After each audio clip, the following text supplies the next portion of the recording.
Welcome in to the Pay Dirt Profile Podcast. We have a mini-sode. We're going to be doing some player profiles and some breakdowns of some of the upcoming 2020 NFL prospects. I'm here with Kyle. The rest of the other guys can't make it with us this time, but if you're listening, you can find us at the Sounder app. You can also find us Apple Podcasts, Google Podcasts, Stitcher, Castbox, Spotify. And if you want to bring us in somewhere else, then let us know. You can find us on all social medias at the Pay Dirt Profile and our Facebook group, the Pay Dirt Profile Podcast. So we're going to be doing some reviews on certain positions, and we'll be back with you as soon as possible to bring you some additional ones. All right, so we're starting today with Anthony Gordon, the quarterback out of Washington State. You taking any time to look at this guy, Kyle? Yeah, I watched, on the West Coast for us, you get some of these Pac-12 night games and watch Washington State run it up on people or lose some leads like they did. But, yeah, you watch a lot of Washington State out here. Yeah, so I think I was watching the UCLA game recently, and I looked at the stats, and Gordon had like 9 touchdowns or something like that, and I was like, that's amazing. And then saw that they lost, and I was like, oh, well, maybe it was one of those comeback type of games. And like, no, they were actually winning. They were controlling the game, and, they're up by 30-something points or so. And, as you see with some of those high-flying offenses, they don't necessarily have, that ground and pound element to try to salt away leads. So that's something that you kind of see with him. He's 6'2". Some people have him listed around 200, 210 pounds. So he's not overly thick guy, but decent size for the position.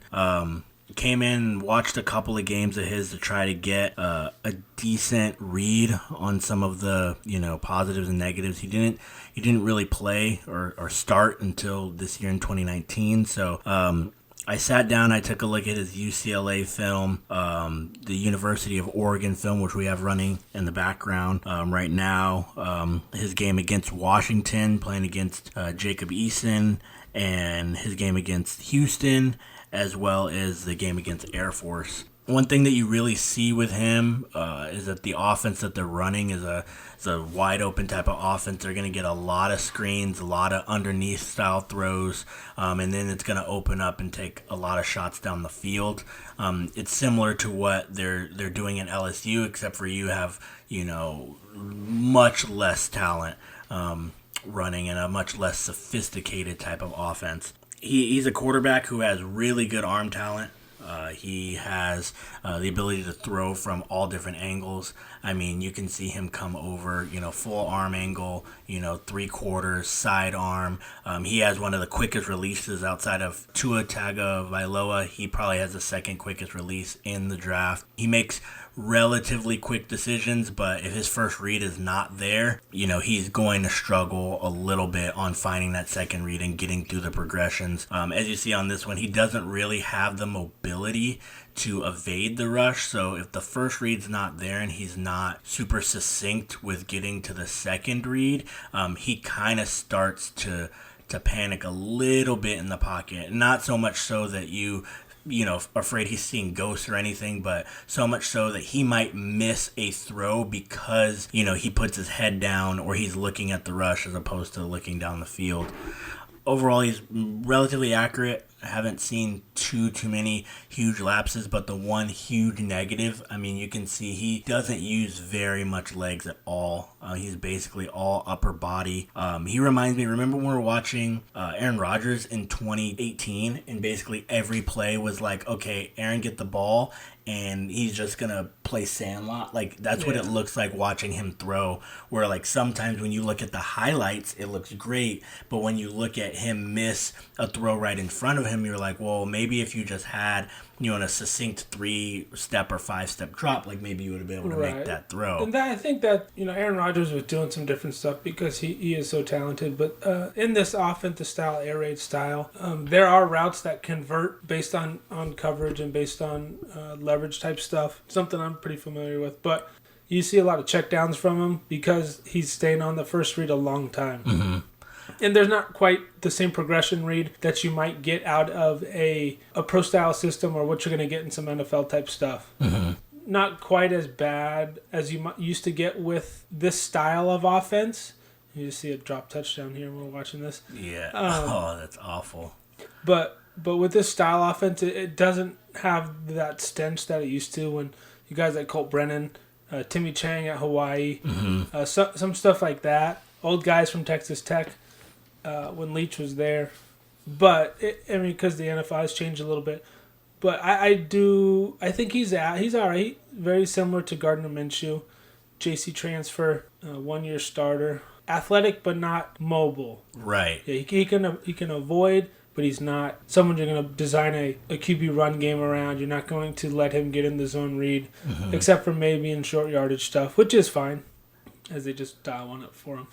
Yeah, I think because he is in this type of offense, I don't know if you necessarily can blame some of these things. The coaches in college, it's not their job to get guys ready to play for the NFL. It's to get guys ready to play and win games for their organization. So if they are not putting you in a system where you're making first read, boom, feet and eyes going to the second read, if they're basically telling you like this should be the read, we're manufacturing this, as long as you make the right pre-snap, you should be able to get the ball out or scramble and find somebody. If they're not putting those into your game plans or putting those, drilling those into you, I mean, you might not learn that until you get to the league. So I feel like he's probably going to need to get with a very strong quarterback coach. He's going to probably need to be in a more spread style system. I would say he's going to need to be with a coach who can show him how to marry his feet to his eyes and make sure that he can, deliver the ball accurately down the field, make sure that he's, geared up. He can throw from any platform, but if his feet aren't set or ready to, he's going to miss those opportunities to make those throws. So hopefully, what type of offenses do you think that could fit a skill set like? Anything with an open-minded offensive coach is going to be able to adapt what he's done, especially early, get some of the same concepts. I watching him here, his release is really quick. I don't know how sold I am on his arm strength. It's okay, but arm strength is not everything in the league. Right. But you could see him in an offense. It is hard to evaluate though. A guy who's in the gun all the time, and we're watching only pass play stuff, but this is all spread. We're not going to get that ever on a Sunday. Right. But if someone's willing to take him and actually put some time into developing, as with a lot of these guys, I think you've got a shot. Some of these concepts do transfer over though. They're running the mesh concept, the mid-level stuff. They're getting to check downs, but you can see when stuff breaks down, he is not as comfortable as you'd like him to be. Right. He's really good off of his first read. Whether they're reading stuff, you're going to see it so many screens. Sometimes you have certain personnel and certain coaching philosophies, but when you're a coach, you look and say, what can this guy do well, and how can we put that in our offense? If you look and see a guy throw 60% screens in a game, you're like, okay, well, is that something he does well, or is that something that was a manufacturer of the offense? So it's, like you said, a little bit hard to evaluate. I've heard that he could be, a developmental kind of quarterback, might go, in the middle rounds on day 3, anywhere between, 4th, 5th or so. And I think that's kind of fair, considering the depth in this quarterback class. I don't think that there are too many guys in that mid-round range that you could really see with the upside to make plays, beyond preseason. But I think that if he ends up with a team maybe like the Eagles or I don't know. The Eagles actually would be interesting. I think they just re-signed Nick Sudfeld. He's similar to Sudfeld. Similar, but he's been experienced in that. But Doug Peterson does a good job of integrating a lot of different schemes. You saw what he did with Foles. Right. In the playoffs, a lot of similar stuff to what Washington State does. So you could see something like that. But there's so many talented quarterbacks in the league now. Guys like this, 1 year, 2 years, they might just fall out just because there's so many good players. Right.